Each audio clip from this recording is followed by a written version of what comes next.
नमस्कार, मैं गिरीश कंसवाल स्वागत करता हूं आप सभी का डीडी प्राइम न्यूज की वीकली एक्सप्रेस में। तो आइए शुरू करते हैं वीकली एक्सप्रेस की 7वीं खबर से।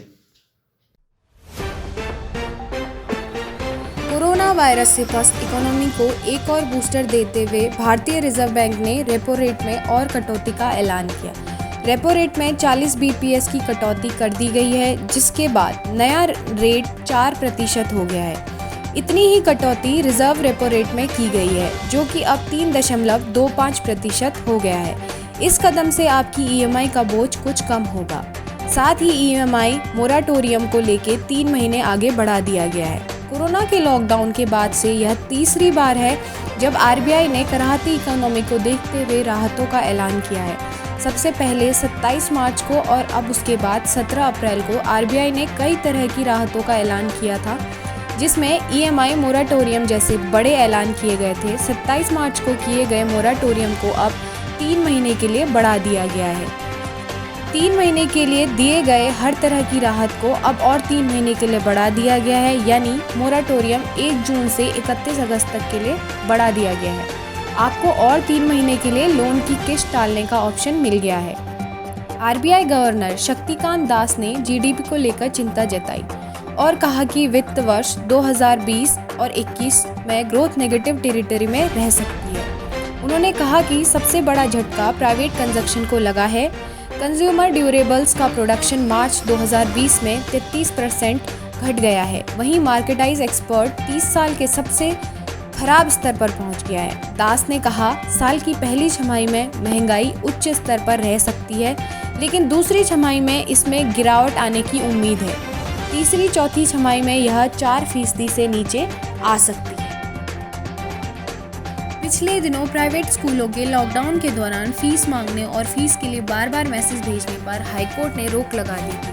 हाईकोर्ट ने केवल उन स्कूलों को केवल ट्यूशन फीस लेने की अनुमति दी थी जो ऑनलाइन पढ़ा रहे हैं। इस फैसले के खिलाफ भाजपा नेता कुंवर जपेंद्र सिंह ने याचिका दायर की थी, जिस पर कोर्ट ने फैसला दिया था। प्राइवेट स्कूल हाईकोर्ट का आदेश मानने को तैयार नहीं है। उनका कहना है कि वो कोर्ट के आदेश का पालन कर रहे हैं, लेकिन यह भी कह रहे हैं कि कोर्ट ऑनलाइन मैसेज नहीं भेजने का आदेश गलत है। नैनीताल हाईकोर्ट ने प्राइवेट स्कूलों को ऑनलाइन माध्यम से फीस जमा न करने के लिए किसी भी तरह को संदेश न भेजे जाने के निर्देश दिए, लेकिन इसी मुद्दे को लेकर उत्तराखंड के प्राइवेट स्कूलों ने सुप्रीम कोर्ट में याचिका दायर कर दी है। प्रिंसिपल प्रोग्रेसिव स्कूल एसोसिएशन ने नैनीताल हाईकोर्ट के निर्देश को सुप्रीम कोर्ट में चुनौती दी है। प्रिंसिपल प्रोग्रेसिव स्कूल एसोसिएशन के उपाध्यक्ष डीएस मान का कहना है कि नैनीताल हाईकोर्ट में चल रही सुनवाई के दौरान जो भी निर्देश स्कूलों को दिए गए हैं, स्कूल उनका पालन कर रहे हैं, लेकिन अभिभावकों को फीस जमा करने के लिए मैसेज न करने को संदेश भेजा जाना सही नहीं है, क्योंकि यदि स्कूल में फीस जमा नहीं होगी तो फिर स्कूल के कर्मचारियों को स्कूल वेतन कहां से देंगे। इसी को देखते हुए सुप्रीम कोर्ट में याचिका दायर की गई है।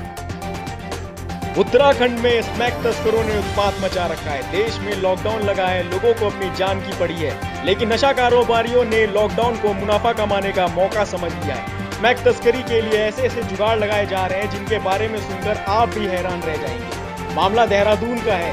यहाँ 2 स्मैक तस्करों ने स्मैक लाने के लिए अपनी दादी को दांव पर लगा दिया। दोनों तस्करों ने दादी के अंतिम संस्कार में जाने पर पास बनवाया और बरेली से 6 लाख की स्मैक लेकर दून के लिए निकल पड़े। दोनों के देहरादून पहुंचते इस सीन में पुलिस की एंट्री हो गई। चेकिंग के दौरान पुलिस ने युवकों की तलाशी ली तो उनके पास से स्मैक बरामद हुई।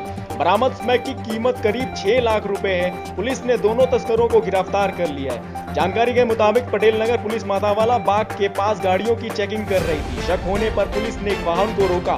पूछताछ हुई तो ड्राइविंग कर रहे युवक ने अपना नाम शकील अहमद बताया। उसके साथ बगल की सीट पर लुकमान नाम का युवक बैठा था।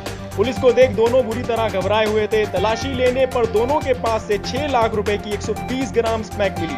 जांच में पता चला कि शकील ने एसडीएम से अपने वाहन का पास बनवा रखा है, जिसके लिए उसने अपनी दादी का देहांत होने की वजह बताई। दोनों आरोपी बरेली से स्मैक खरीद कर लाए थे, जिसे देहरादून में सप्लाई किया जाना था। पुलिस ने दोनों के खिलाफ एनडीपीएस एक्ट और लॉकडाउन के उल्लंघन के आरोप में केस दर्ज कर लिया है। कोर्ट में पेशी के बाद दोनों को जेल भेज दिया गया।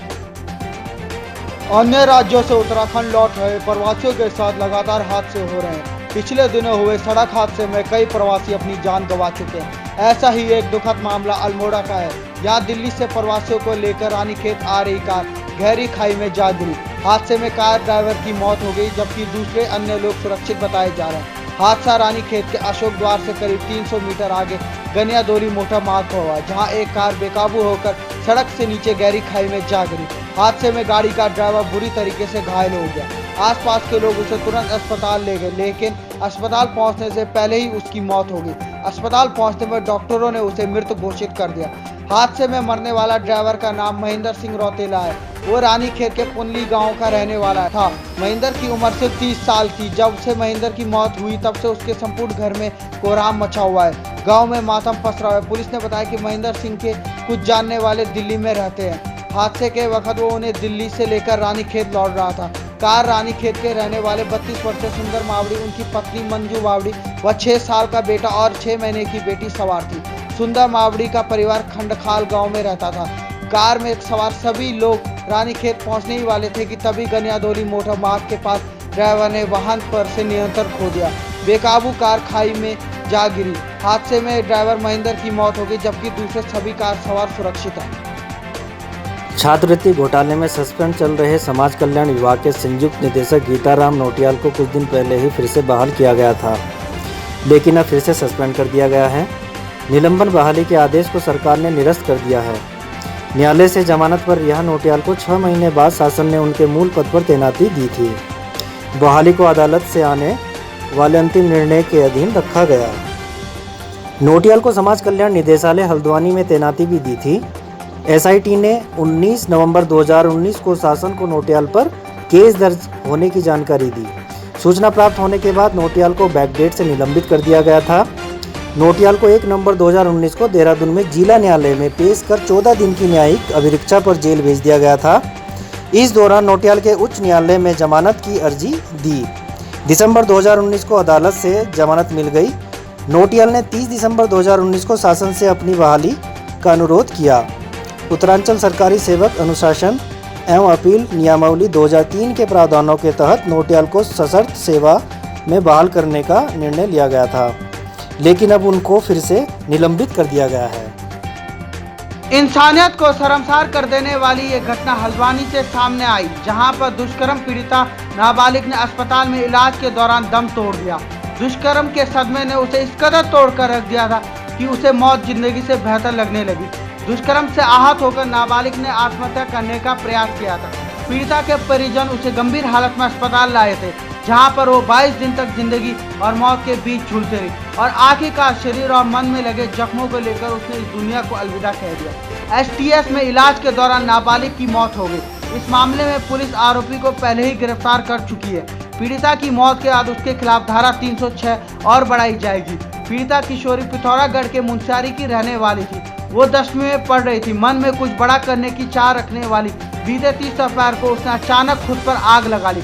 आखिरकार बच्ची ने ऐसा क्यों किया, इसकी वजह 5 मई को तब पता चली जब बच्ची के परिजनों ने गांव के रहने वाले नाथुराम नाम के शख्स के खिलाफ केस दर्ज कराया। परिजनों ने बताया कि आरोपी अधेड़ लंबे समय से छात्र को डरा धमकाकर उसके साथ शारीरिक शोषण कर रहा था। उत्पीड़न से तंग आकर छात्रों ने खुद को आग लगा ली। 7 मई को पुलिस ने आरोपी को गिरफ्तार कर लिया। बच्ची अपनी नाना नानी के घर पर रहकर पढ़ाई कर रही थी। परिवार की आर्थिक स्थिति कमजोर थी। हल्द्वानी में इलाज के दौरान पुलिस ने पीड़िता के इलाज और खाने संबंधी हर व्यवस्था में मदद की। पुलिस अधिकारी बच्ची का हालचाल पूछने के लिए लगातार अस्पताल में आते रहे, लेकिन अफसोस कि नाबालिग बच नहीं सकी। गुरुवार को अस्पताल में इलाज के दौरान उसकी मौत हो गई। उत्तराखंड के बागेश्वर से एक दिल दहला देने वाली घटना सामने आई है, जिसके बारे में जानकर आप सभी के होश फाख्ता हो जाएंगे। बागेश्वर जिले के कांडा ब्लॉक में उस वक्त दहशत फैल गई जब एक सड़ा हुआ शव मिला। शव बुरी तरीके से सड़ा गला हुआ था और तो और शव में हाथ और सिर भी गायब थे। पुलिस ने बहुत ही कठिनाइयों के बाद शव की शिनाख्त करवाई। माना जा रहा है कि हादसे के बाद जंगली जानवरों ने मृतक के शव की ऐसी दुर्दशा की है। स्थानीय लोगों ने तुरंत ही इस बात की सूचना पुलिस को दी। शव की पहचान खुनौली गांव के 50 वर्षीय निवासी चंद्रबल्लभ चंदोला के रूप में हुई। पेशे से चंद्रबल्लभ मजदूरी करके ही अपना पेट पालते थे। उनकी मानसिक हालत भी ठीक नहीं थी। पुलिस को अंदेशा है कि पहाड़ी से गिरने के कारण उनकी मौत हुई होगी।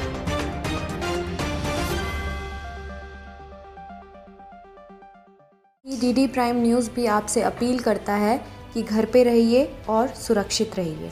इसी तरह की खबरों के लिए आप हमारे साथ बने रहिए। अगर आप हमारी वीडियो फेसबुक पे देख रहे हैं तो आप फेसबुक का पेज लाइक कीजिए, फॉलो कीजिए, और अगर आप हमारी वीडियो यूट्यूब पे देख रहे हैं तो सब्सक्राइब कीजिए, लाइक कीजिए, कमेंट कीजिए और हाँ, बेल आइकन दबाना ना भूलें। धन्यवाद।